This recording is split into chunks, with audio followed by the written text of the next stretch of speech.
Imagine ruling the world's strongest nation for centuries, controlling a third of global wealth, with foreign kings pleading to trade with you. Now imagine watching it all crumble, not because of war, weapons, or invasion, but because of a single plant. A flower brought China's greatest empire to its knees. This isn't fiction. This is the story of how opium destroyed China's most powerful dynasty.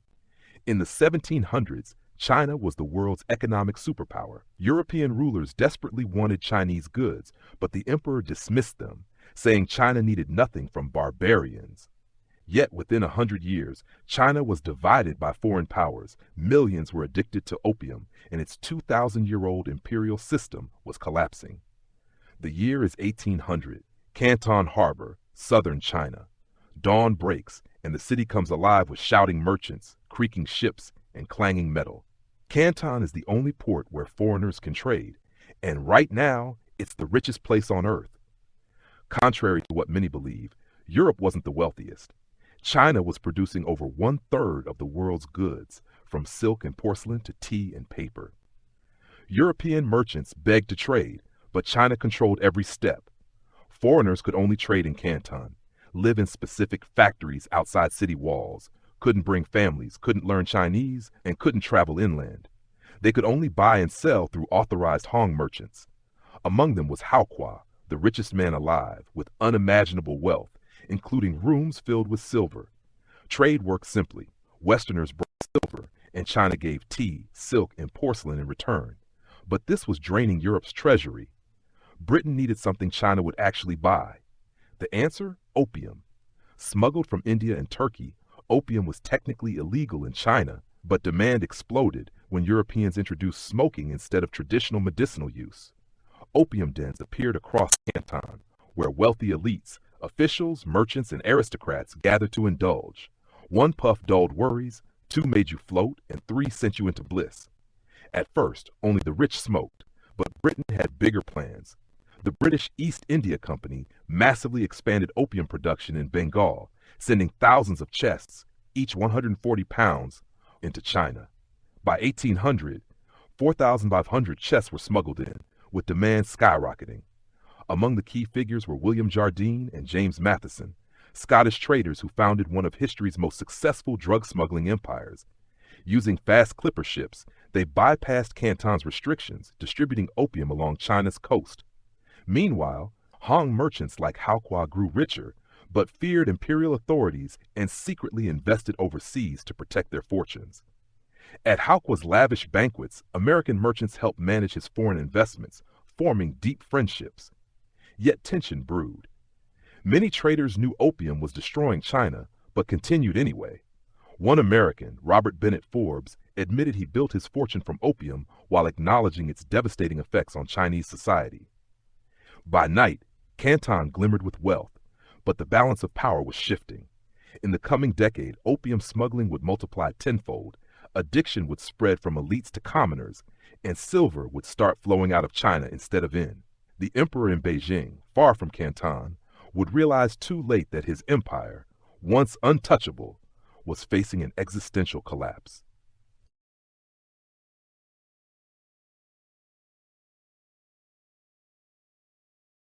Not by armies or navies, but by a flower, from the milky sap of the poppy, processed into a resin that brought unmatched euphoria. As you drift to sleep, the heavy scent of opium smoke seeps through your window. Across Canton, behind closed doors, more and more Chinese are taking up the pipe. Addiction spreads silently, planting the seeds of an empire's downfall. No explosions, no battles, just the soft hiss of smoke pulled through ornate pipes. In the moonlight, ships unload in Canton Harbor. Manifests list silver, cotton, and wool, but hidden compartments carry thousands of opium balls, ready for eager buyers. Every chest bears the mark of the British East India Company, the empire's biggest drug dealer. You close your eyes, unable to escape the thought. A simple trade imbalance and a flower are about to change human history forever. Tomorrow, Canton will wake to business as usual, unaware that China's golden age is ending, undone by a pipe, by smoke, by dreams, by addiction. 10 years pass. It's 1830, and everything has changed. This isn't just the story of a drug. It's about how the global economic order flipped in one generation. For centuries, silver flowed into China like a mighty river. Now it bleeds out, draining the empire's wealth at an alarming pace. You might think it's just people smoking quietly in back rooms, but step into Canton's alleys and the truth hits you. The air reeks of opium smoke. You enter what looks like a tea house, but inside is chaos. The room glows dimly under oil lamps, thick blue smoke hanging in the air. Dozens of people lie on bamboo mats. Government clerks, dock workers, wealthy merchants, monks, and shopkeepers. Everyone smokes. A former silk shop owner stares blankly at the ceiling. A dock worker's body has wasted away, and even a Buddhist monk lies motionless. What happened?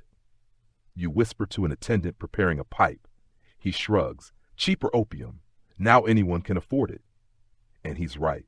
In 1820, 4,500 chests of opium were smuggled into China each year. By 1830, that number soared to 20,000, 2.8 million pounds annually. By 1838, it would hit 40,000 chests, over 5.6 million pounds of opium, about 2,800 tons, the weight of 500 elephants, flooding one country every single year. Outside, British merchants meet in hushed tones. You spot William Jardine again, now one of Asia's wealthiest men. Our new clippers reach Linton Island in just 32 days, he boasts. Chinese patrols can't touch us. His partner, James Matheson, nods. Their warehouses overflow with opium stored just beyond Chinese territorial waters at Linton Island. From there, local smugglers ferry drugs up the Pearl River straight into Canton. A perfectly engineered network, like DoorDash for opium. But the real brilliance, or evil, lies in how the British solved their trade deficit. They grew opium in India under the East India Company, shipped it to China, sold it to smugglers for silver, and then used that silver to buy tea, silk, and porcelain. The flow of wealth reversed. Silver now gushed out of China, crippling its economy. You attend a tense meeting between Haokua and other Hong merchants. The price of silver has doubled, one laments. Our currency is collapsing. Haokua's face is grim. The government demands we stop opium, yet its own officials are our biggest buyers.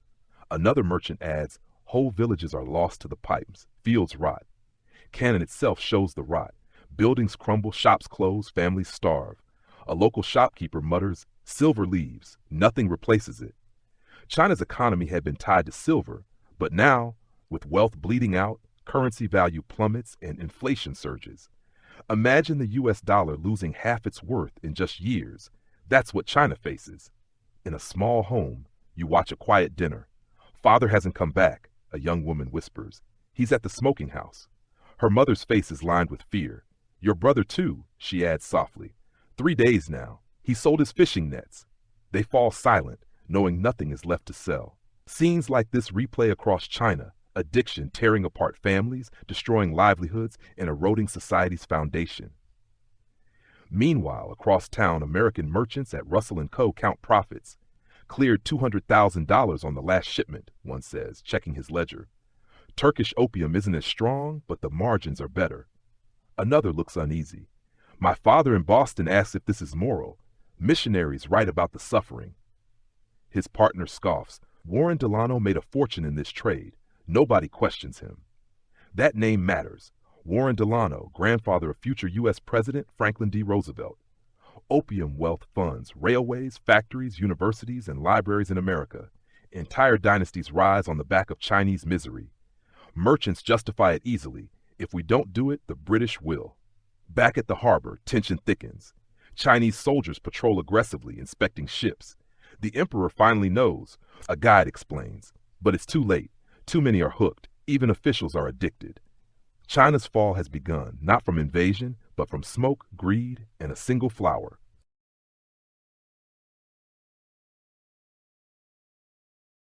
By the time the Qing imperial government realized the severity of the opium crisis, it was too late. Many officials responsible for stopping it were addicted themselves. It was like asking alcoholics to enforce prohibition. In a tea house near the waterfront, 2 Chinese scholars angrily discuss the situation. The foreigners bring poison and take our silver, one says, blaming not just the British but also corrupt Chinese officials. His companion replies that even high-ranking magistrates are smoking multiple pipes a day, making it impossible to enforce the law. Rumors spread that in some inland villages, Chinese farmers are growing poppies themselves, showing how deeply the opium economy has penetrated society. Nearby, British merchants drink and defend themselves, claiming they're just meeting demand. One says no one forces the Chinese to smoke. It's their choice. Yet back in Britain, opium was strictly regulated and used only as medicine. Open opium dens would have been scandalous. The hypocrisy was striking. At night, small Chinese smuggling boats head out to meet foreign ships anchored at Linton Island, returning with opium before dawn. Corrupt patrol officers are bribed to look the other way, making enforcement nearly impossible. The next morning, an imperial edict arrives from Beijing demanding stronger action against the trade. Local officials, however, are conflicted. If we crack down, half the city will riot in withdrawal, one says. Tax revenue has already collapsed due to the silver shortage, making enforcement financially impossible. The opium trade had become so entrenched in southern China's economy that ending it would cause economic and social chaos, but allowing it to continue drained China's wealth and destroyed lives. Later, a Western doctor treats Chinese patients suffering from severe addiction. He explains the devastating effects: constipation, muscle wasting, appetite loss, and worst of all, extreme dependency. Withdrawal brings unbearable pain, vomiting, and diarrhea. Few recover, most relapse because opium is everywhere. As night falls, the cycle continues. Smugglers bring in more drugs, addicts crowd dens, and silver flows out of China chest by chest. Wealthy merchants like Hakwa, once at the heart of Canton's booming trade, now quietly move their investments abroad, sensing the coming collapse. By 1839, desperation hangs over Canton. The emperor finally acts, sending his most trusted and incorruptible official, Lin Zexu, to end the opium trade at any cost. When Lin arrives in March, crowds gather to witness his procession. Known for his brilliant mind and unshakable integrity, Lin inspires both hope and fear. Many believe he's the only one capable of challenging foreign powers. Lin immediately begins enforcing strict measures.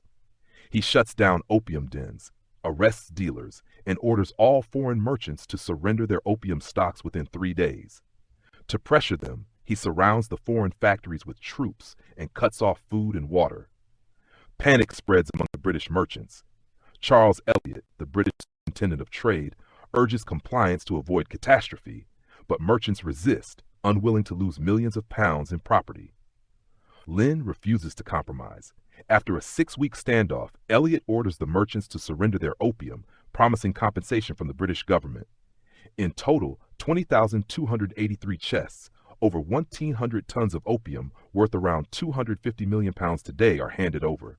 But instead of reselling it, Lin destroys it all. At Human, workers dig trenches, mix the opium with salt and lime, and flush it into the sea. For 23 days, over 500 workers eliminate the largest illegal drug stockpile in history. Lin knows retaliation is likely. He strengthens coastal defenses and warns the emperor of possible conflict. His fears are justified. In London, outrage erupts, not over the morality of the drug trade, but over British property being destroyed without compensation. Influential merchants like William Jardine lobby Parliament, framing it as a violation of free trade and national honor. Lord Palmerston, the British Foreign Secretary, declares that China must be punished. Lin believes he has secured victory by destroying the opium and forcing compliance. But he has underestimated Britain's response. The humiliation of merchants, the disruption of trade, and the destruction of wealth push Britain toward war. The stage is set for a confrontation that will transform China and the world forever. The destruction of opium at Human was not the end of the crisis, but the spark that ignited an even larger conflict. In tea houses near the waterfront, merchants whispered anxiously about Commissioner Lin Zexu's bold actions. Some praised his courage, while others feared the consequences. Rumors spread that British warships were on their way.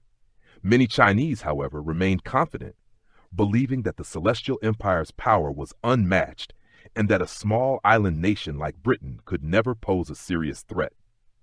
This false sense of security would prove to be a fatal miscalculation. Hakwa and other Hong merchants were caught in an impossible position, expected to control the foreigners without having any real authority, and now being held personally responsible for the crisis. In a tense meeting with Lin, Hokwa warned him about the strength of British steam-powered iron-hulled warships. But Lin dismissed his concerns, confident that China's historical greatness would prevail. What Lin didn't realize was that the balance of power had already shifted. China was no longer the dominant technological or military force it once had been. By late 1839, tensions escalated rapidly. Skirmishes broke out between British and Chinese ships, each side blaming the other. The Qing government issued an edict suspending all trade with Britain and ordered the closure of British factories in Canton. In London, meanwhile, Lord Palmerston convinced Parliament to send an expeditionary force, officially to protect British interests, but in reality to secure compensation for opium traders and force China to accept British trade terms, including the opium trade itself. Canton began preparing for war. Coastal defenses were strengthened, new cannons installed, and troops drilled, but a sense of unease lingered. Some Chinese naval officers, having seen the British steamships firsthand, whispered that China was unprepared. Lin Zexu, however, remained steadfast. He underestimated Britain's industrial and naval power, wrongly believing that China's size, history, and tea exports would give it leverage. Lin even assured the emperor that Britain needed China more than China needed Britain, failing to understand that Britain was emerging as the world's leading industrial and naval superpower. By early 1840, it was too late. Hokwa confided to American traders that war was inevitable and quietly moved his wealth overseas. The Americans decided to remain neutral, continuing trade while Britain prepared for military action.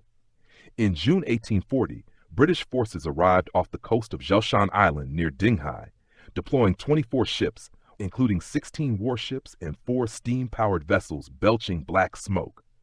Chinese defenders, staring at iron-hulled ships moving without sails, were shocked and unprepared. The British demanded surrender. The Chinese commander, following Lin's strict orders, refused. At noon, the bombardment began. Unlike traditional cannonballs, the British fired explosive shells that tore through stone walls and human bodies alike. Forts crumbled in hours, and Dinghai fell almost without resistance. Chinese officers, stunned by the speed of defeat, struggled to understand how the barbarians could overpower the Celestial Empire so easily.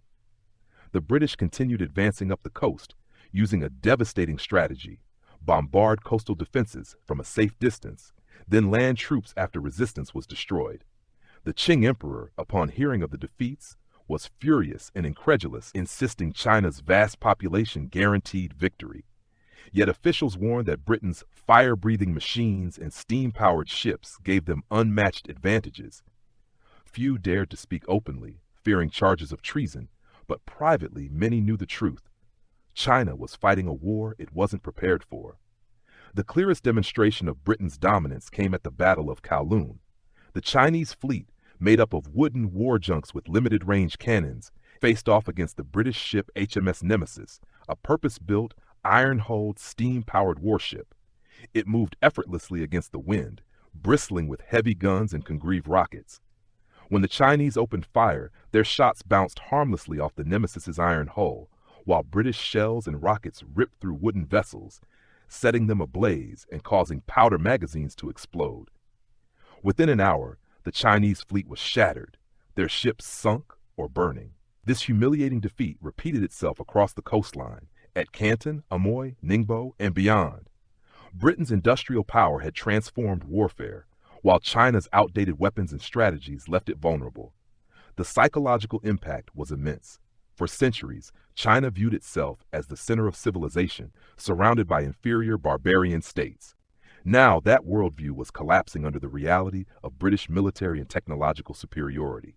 By January 1841, the British had blockaded the Pearl River, cutting off Canton from the sea. Commissioner Lin Zexu, once celebrated for his determination to end the opium trade, was now blamed for provoking a war China could not win. The emperor, seeking a scapegoat, dismissed Lin and sent him into exile. Lin was too harsh with the barbarians, one imperial official whispered to another. Now we pay the price for his pride. But he only followed the emperor's orders, the other replied softly, only to be hushed.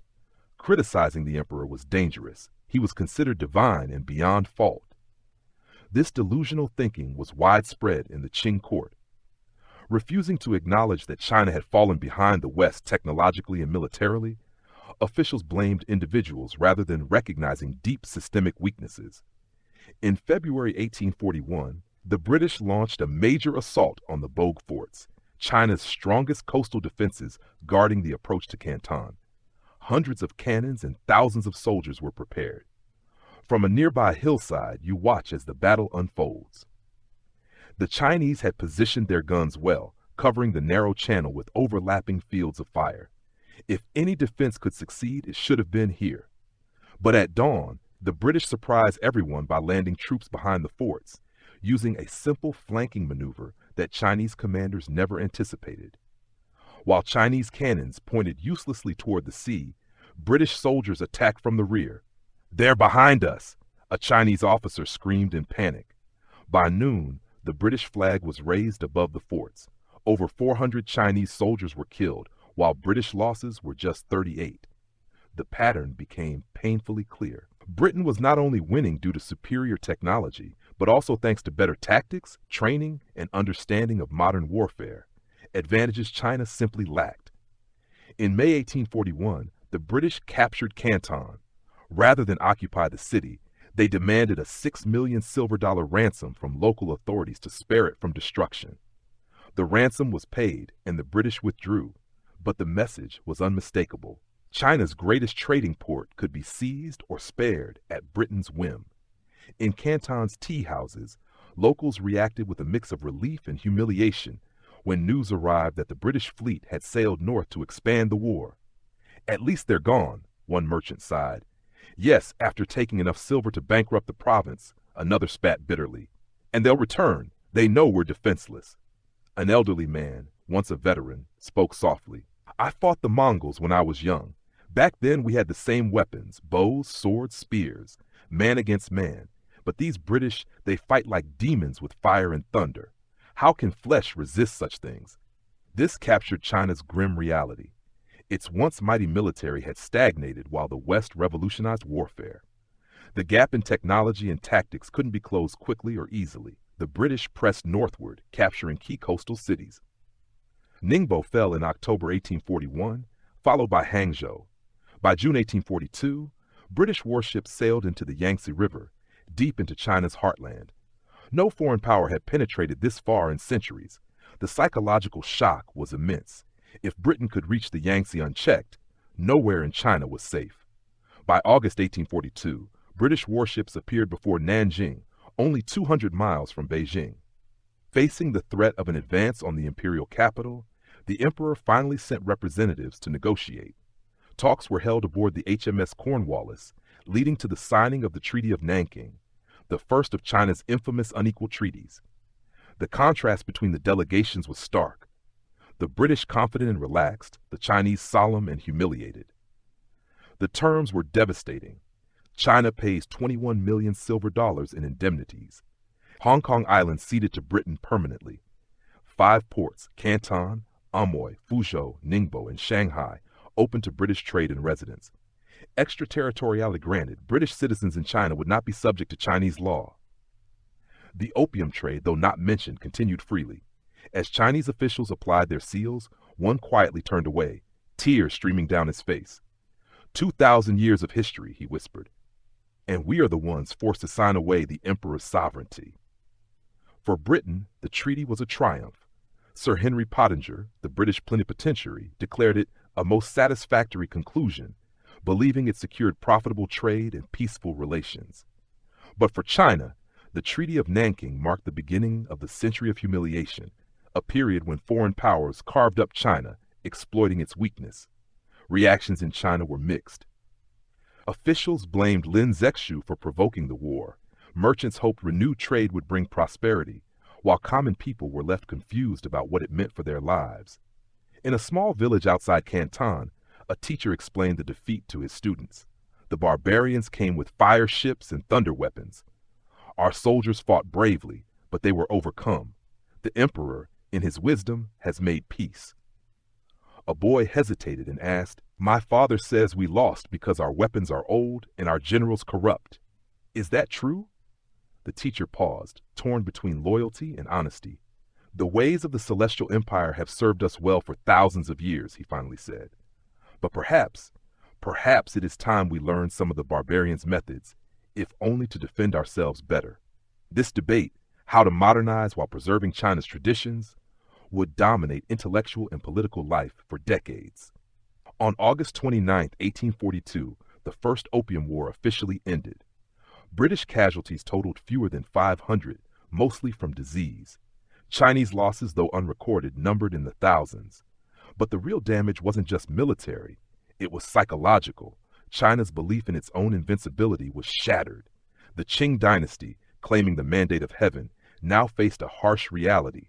It was no longer the center of the world, but a vulnerable empire at the mercy of foreign powers.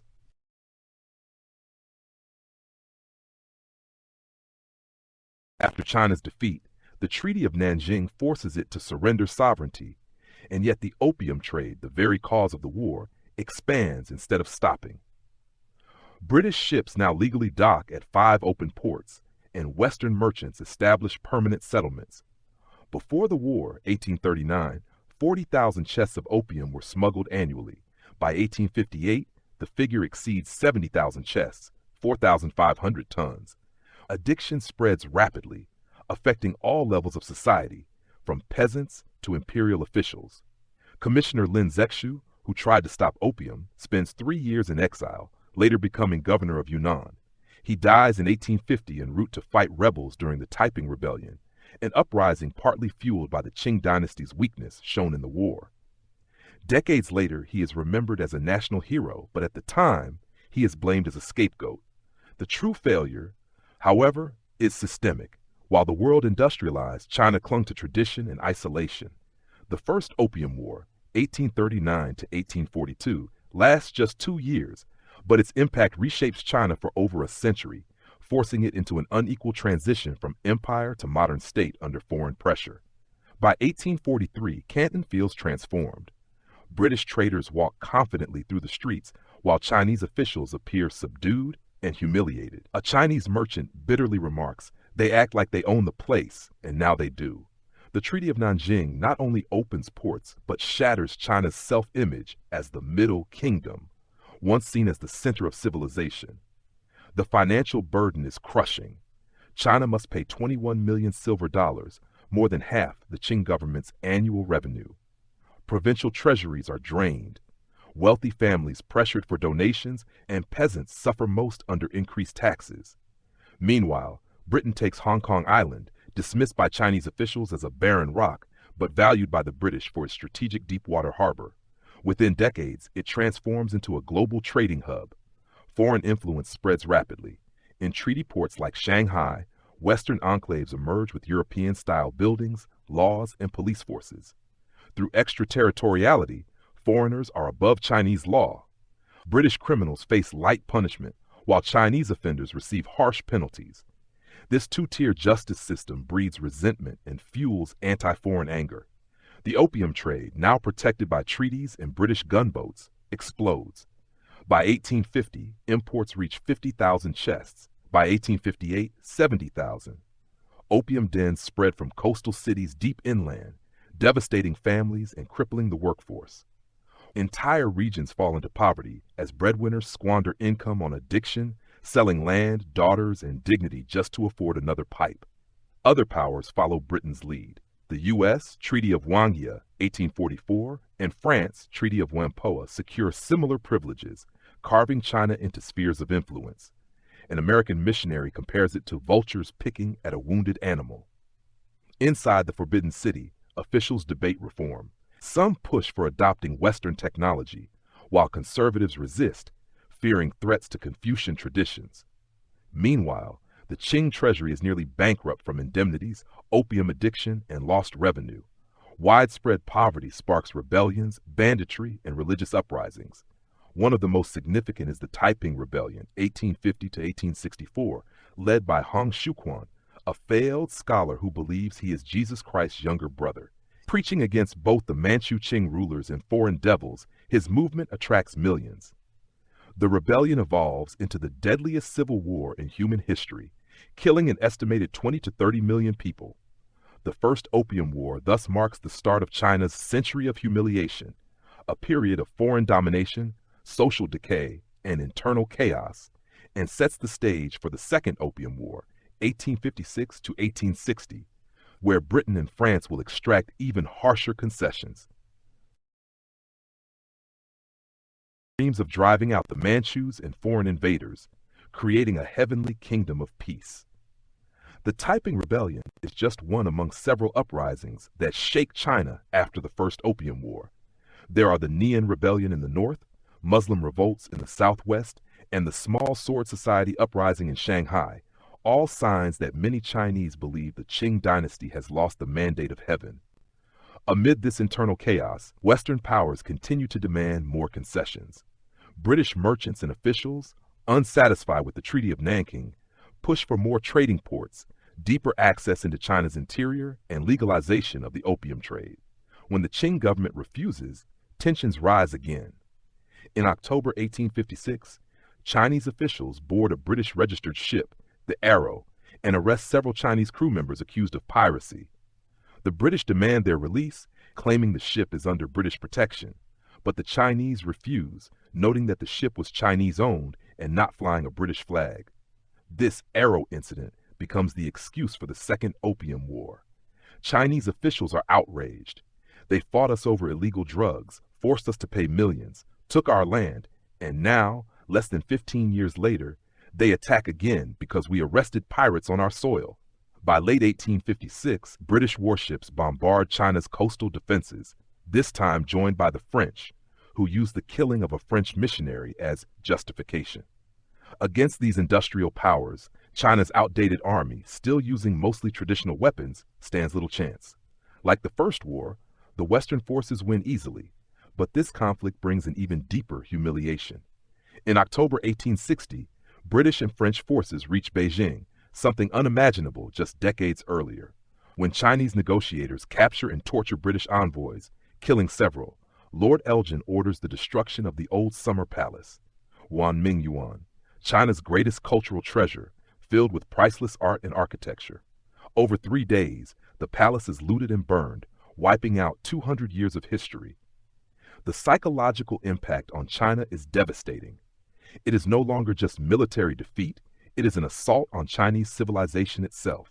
The Treaty of Tientsin and the Convention of Peking that end the war impose even harsher terms than the Treaty of Nanking.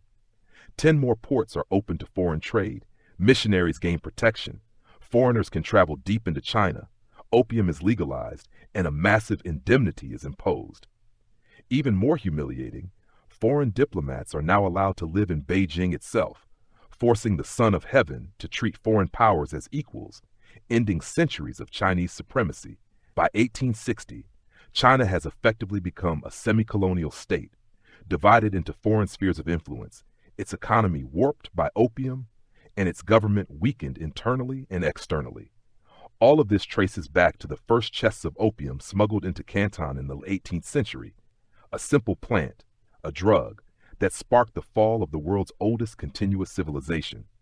By 1860, opium is openly imported under treaty protection, and British gunboats guarantee the trade. A Chinese scholar watching a shipment unload whispers bitterly, "When future generations write of the Qing's fall, let them remember it began not with a great battle, but with smoke, with dreams, with weakness." By 1875, 15 years after the Second Opium War, you travel through Yunnan and see hillsides once filled with rice now covered in poppies. Local farmers explain they earn more from opium than food crops. "The foreigners brought the poison," one farmer says. "They became rich. Why shouldn't we?" By the 1870s, China begins producing its own opium, eventually supplying 85% of what the country consumes. A provincial official admits, "They didn't just addict our people, they addicted our economy." Opium becomes a central source of local tax revenue, and attempts to suppress it fail. Inspectors are bribed, officials smoke in luxury dens, and corruption spreads everywhere. Meanwhile, foreign powers expand their grip beyond trade. They demand railways, mines, and factories. Shanghai transforms into a booming international city dominated by Europeans, with banks, trading houses, and police forces from multiple nations. Signs in English, French, and German line the streets. Chinese residents are pushed into overcrowded, poorer districts, while foreign businesses grow rich off Chinese land, labor, and resources. Across China, foreign-controlled treaty ports become islands of Western privilege amid growing Chinese poverty. Western missionaries spread Christianity, challenging Confucian traditions, while opium quietly continues draining China's strength. By the 1890s, China faces further humiliation as foreign powers divide the country into spheres of influence. Russia takes control in Manchuria, Germany seizes Shandong, France expands in the southwest, and Britain claims more territory around Hong Kong. After China's shocking defeat by Japan in 1895, Western diplomats casually carve up China's map, treating it as spoils. One young diplomat asks if the Chinese people have any say. A French official laughs. China stopped having a say the moment it lost the Opium War. Despite this decline, new Chinese thinkers begin questioning both foreign domination and the Qing government's corruption and failure to modernize. Intellectuals debate reform versus revolution, westernization versus preserving Chinese traditions. In 1900, tensions erupt in the Boxer Rebellion when anti-foreign militias attack missionaries and foreigners. Initially supported by the Qing, it ends in disaster when a coalition of 8 foreign powers sends 20,000 troops to crush the uprising and occupy Beijing. Under the Boxer Protocol of 1901, China must pay 450 million taels of silver, allow foreign troops to remain in Beijing, and accept yet another round of humiliations. By 1909, an elderly tea merchant in Shanghai reflects on a lifetime of decline. I was a boy when the First War began. We thought we'd drive the barbarians into the sea. Now foreigners rule our cities. Our emperor is a puppet. Our officials are corrupt, and the opium still flows. Yet he still believes China will endure. Dynasties rise and fall, but China remains. Perhaps we will absorb these barbarians too. Just 2 years later, in 1911, the Xinhai Revolution ends over 2,000 years of imperial rule. The last emperor, Puyi, abdicates at age 6, and China becomes a republic. But the legacy of opium and the century of humiliation continues shaping China's path. The new republic inherits a broken, divided nation, where warlords profit from opium, foreign powers control key cities, and corruption cripples reforms. Even into the 1930s, as Japan invades, opium addiction remains rampant. It is only after the communist victory in 1949 that China finally eradicates widespread opium addiction through strict bans, rehabilitation programs, and social reforms. Yet the scars remain. The Opium Wars and the century of humiliation become central to China's national identity, taught in schools and remembered as a warning. Weakness invites aggression.